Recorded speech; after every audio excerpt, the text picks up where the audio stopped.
Hello everyone, I Pratham Giri welcome you to my YouTube channel royal institute. तो आज की इस वीडियो में हम क्लास 8 ज्योग्राफी का चैप्टर 1 जो हम रिसोर्स पढ़ रहे थे उसका पार्ट 2 देखेंगे। पार्ट 1 हमने कर लिया था कवर। अगर आपने पार्ट 1 नहीं देखा तो जाके देख लीजिए। पार्ट 2 में हम नेचुरल रिसोर्सेज और उनकी क्लासिफिकेशन पढ़ेंगे। So let's start our video without any delay.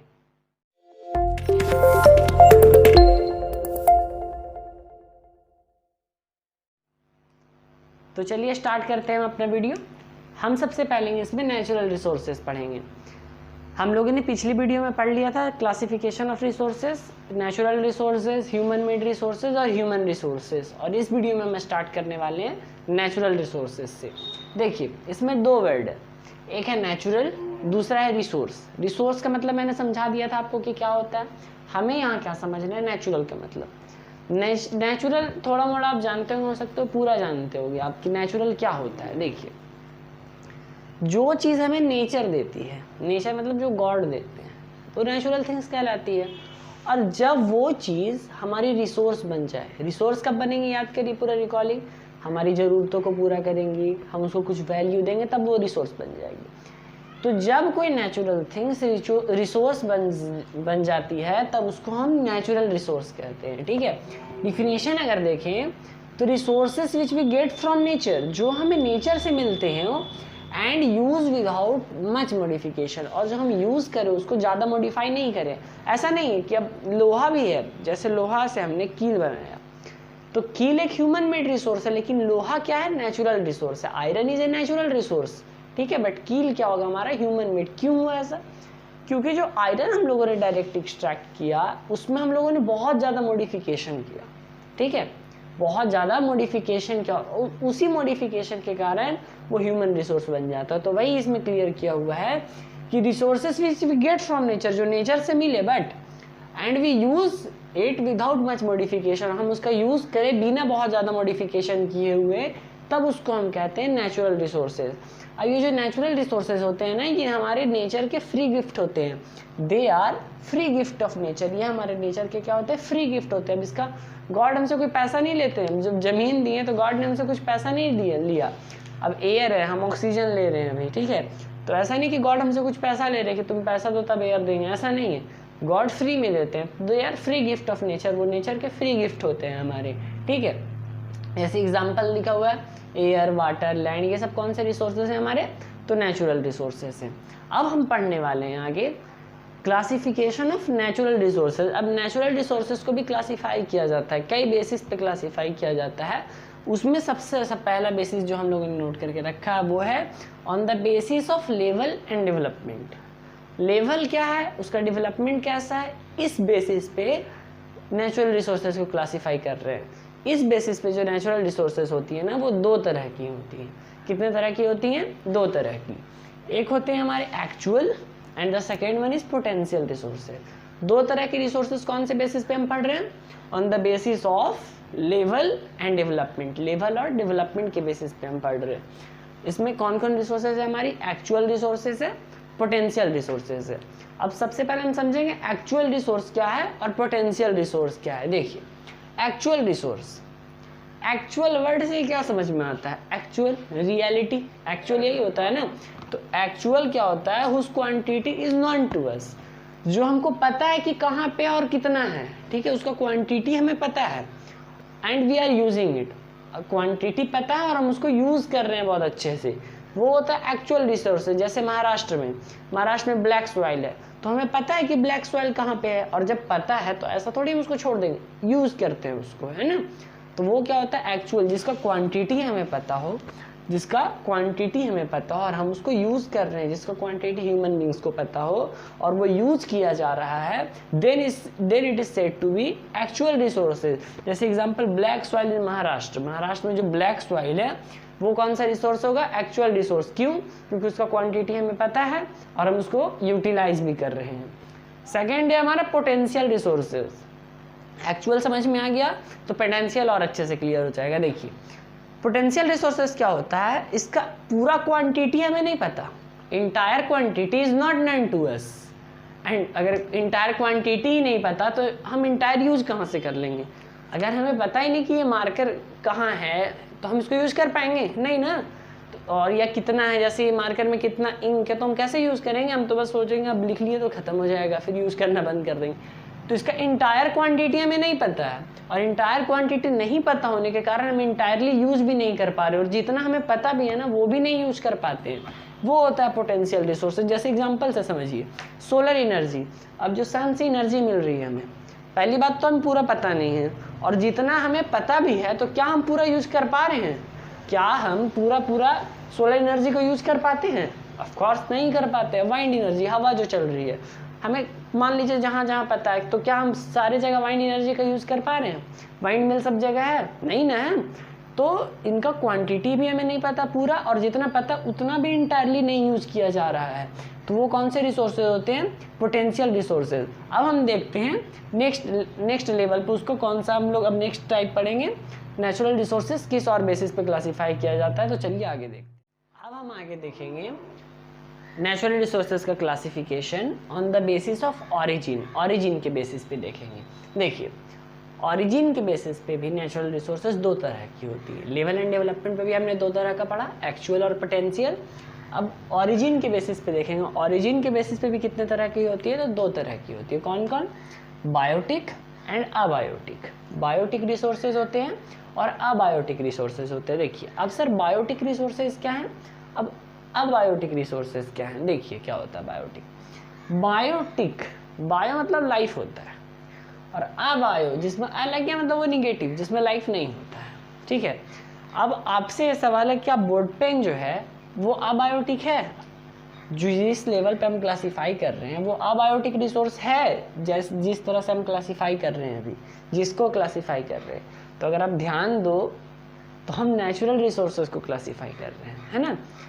तो ये जो है, ये मार्कर जो है, ये तो ह्यूमन मेड रिसोर्स हो गया, तो ये यहाँ पे अबायोटिक रिसोर्सेज के लिस्ट में नहीं आएगा। है ये अबायोटिक, ऐसा नहीं है अबायोटिक नहीं है, बट ये ह्यूमन मेड अबायोटिक रिसोर्सेज है।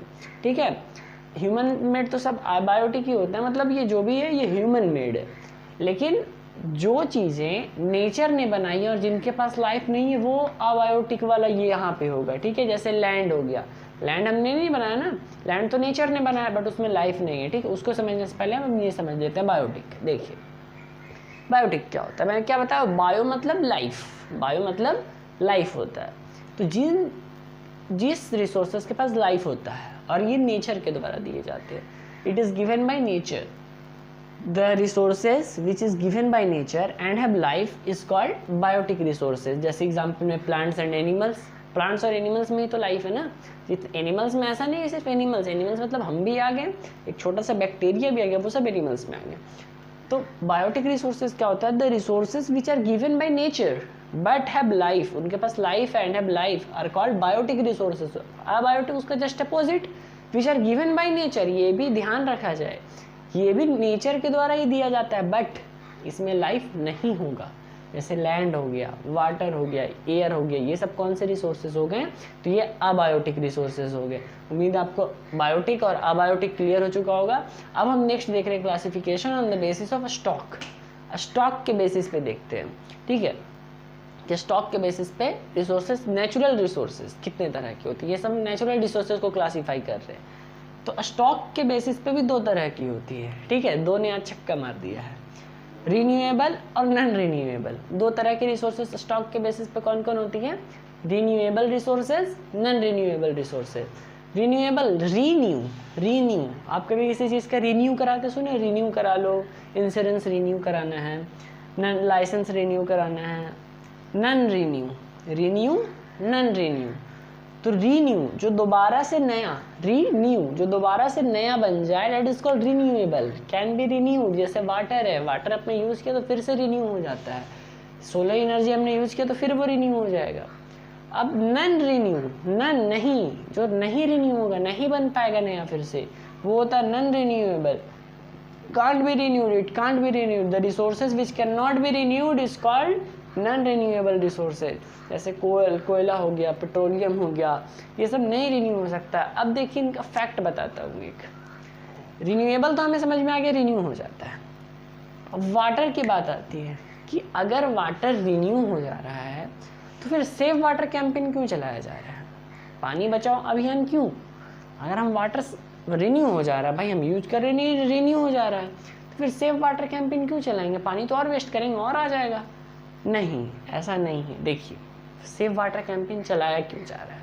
कारण है कि आपको एग्जांपल से समझाता हूँ।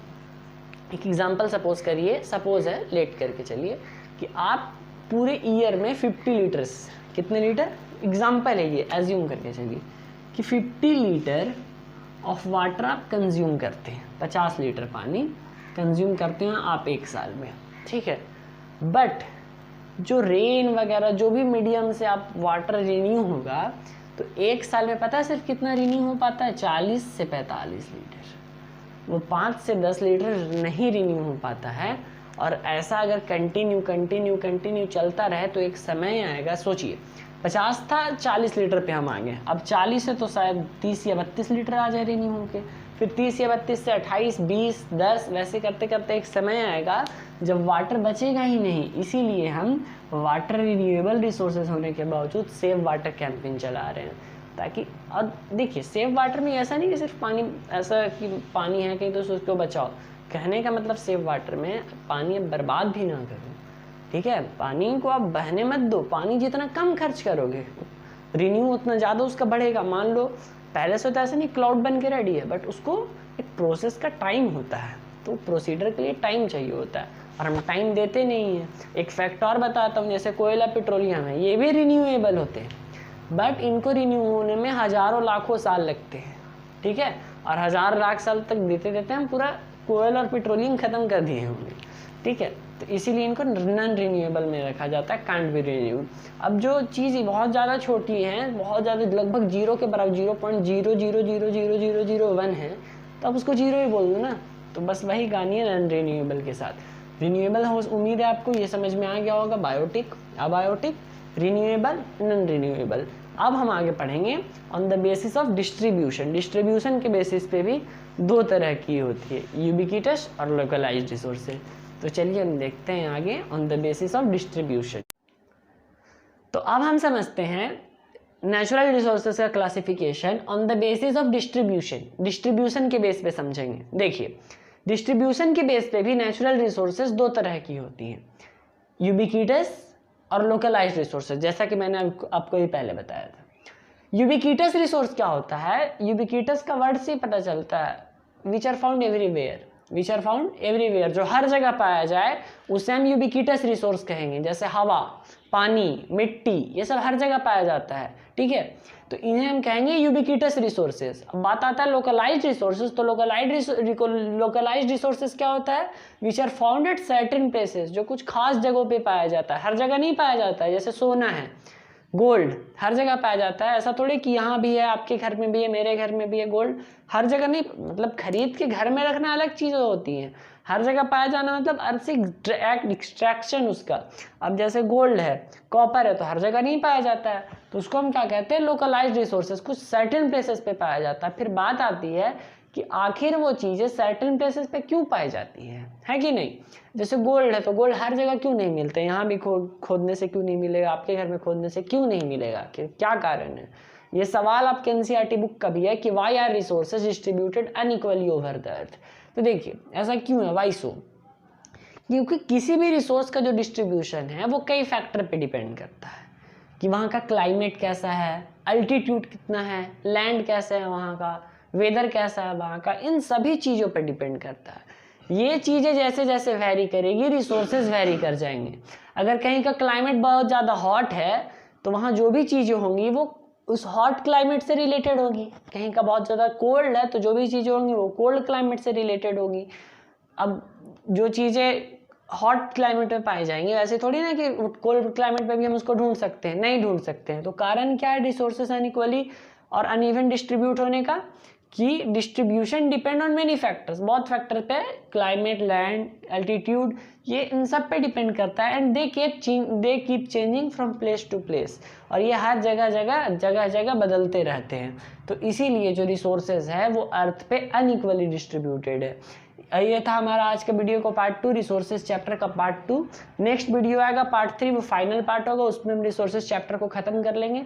अगर आपको यहाँ तक समझ में आया हो इस वीडियो से तो वीडियो को लाइक कर दीजिए, दोस्तों के साथ शेयर कर दीजिए और चैनल को सब्सक्राइब करके घंटे का आइकन जरूर दबाइए ताकि आपको नोटिफिकेशन मिलते रहे। वीडियो को देखने के लिए थैंक यू। जय हिंद, वंदे मातरम, भारत माता की।